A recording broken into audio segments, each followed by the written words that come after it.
कटक उपर बालीजात्रा पड़ियारे आसंता सेप्टेम्बर 5 तारिखରୁ 15 तारिख पर्यंत आयोजित हेब जातीय स्तरीय आदिवासी मेला। तेबे 11 दिन धरी चलिबाकु थिबा एही मेलारे 12टी राज्य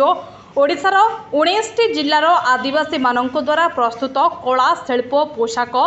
हस्ततंत मसला और घरकरणा सामग्री उपलब्ध हेब। एही मेलारे प्रति संध्यारे रंगारंग सांस्कृतिक कार्यक्रम मध्य परिवेषण हेब। ये दिन थिला बिजु अमक समय 1951-52 मसीह प्रथम आदिवासी मेला होता भुवनेश्वर काम भी आरंभ आज दिन में तापर आदिवासी मेला कटक है आम गोटे प्रयास नहीं 2022 मसीह ये आदिवासी मेला कटक करने जेहेतु पुराणा राजधानी कटक तार गर्व गौरवर सहर अच्छी ये विभिन्न मेला महोत्सव विशेषकर बालीजात्रा बहुत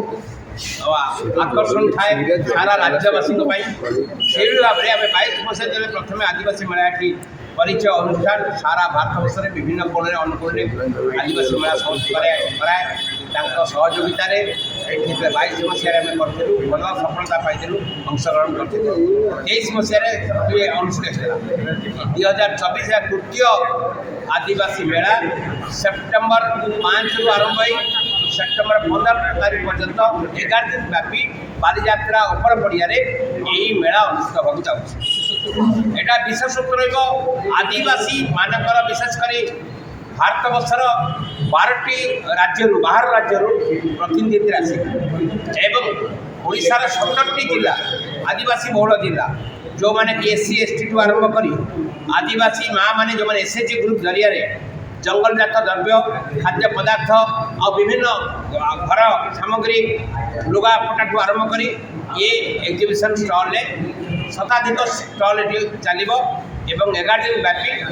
गत 2 वर्ष धरी आम जमी सफलता पाई आदिवासी संस्कृति कला नौकण्य एवं सांस्कृतिक कार्यक्रम अनुष्ठित हम। माननीय मुख्यमंत्री माननीय महिम गवर्नर को भी अनुरोध कराई विभिन्न मंत्री मान अनुरोध कराई 11 दिन कार्यक्रम विभिन्न पर्यायर से अंशग्रहण करा कटक कथा हूँ गर्व गौरव कथा आदिवासी मानकर प्रोडक्ट जिनपत्र ये मेला बिक्री हम सांस्कृतिक कार्यक्रम 11 दिन धरी चलो यहाँ आउ आकर्षण करने आपण मैंने सहायता सहयोग देवे यही नवेदन आम करुँ। कटक भाया जगह आदिवासी मेला तृतीय वर्ष में आदिवासी मेला हाँ मु सुभाषिष दास मैनेजिंग ट्रस्टी सह परिचय फाउंडेशन आज प्रेस मीट्र मेन मुख्य ये थिला कि आम 5 सेप्टेम्बर रु 15 सेप्टेम्बर कटक अपर बालीजात्रा पड़िया तृतीय एडिशन परिचय आदिवासी कार्निवाल हवापाई जाऊँगी जो थे आम government of India DC handicrafts आउ MSME DFO रु सहयोग नहीं 110टा स्टॉल करुचु 12टा राज्य आउ 17टा डिस्ट्रिक्ट आमर ये ट्राइबल आर्टिसंस मैंने पार्टिसिपेट करेंगे। एवरीडे संध्या 6टारू नहीं राति 9टा जाए ट्राइबल कल्चरल प्रोग्राम सब रही महत् कार्यक्रम को ओपनिंग करने आम honourable chief minister Shri Mohan चरण मांझी की रिक्वेस्ट करुँ से भी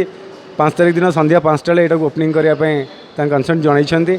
ऑनरेबल गवर्नर भी यहाँ आसिक आशीर्वाद करके क्लोजिंग करने कंसर्न जनई मझिरे विभिन्न आपणकर आमर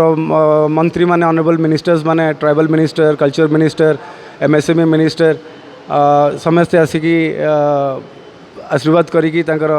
वक्तव्य देकी जीवे बोली आमको कंसर्न जनई आमर आज मेन मोटो थिला कि आम प्रेस भाई भाई माने जमीती आमको 2 वर्ष है सपोर्ट करी आछंती परिचय आदिवासी मेला को गोटे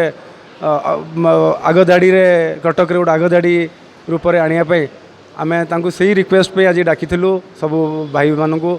भणी मानक कि आमको परिचय जो आदिवासी मेला ये जो होची ताको आम मीडिया भाई मैंने सपोर्ट करूँ प्रमोट करूँ जमी आम कला संस्कृति आउ टिके आगू जाऊ कटक माटी रे भाईचारा बढ़ी चलू। धन्यवाद। कटकरू राजेंद्र छोटराय रिपोर्ट NTV।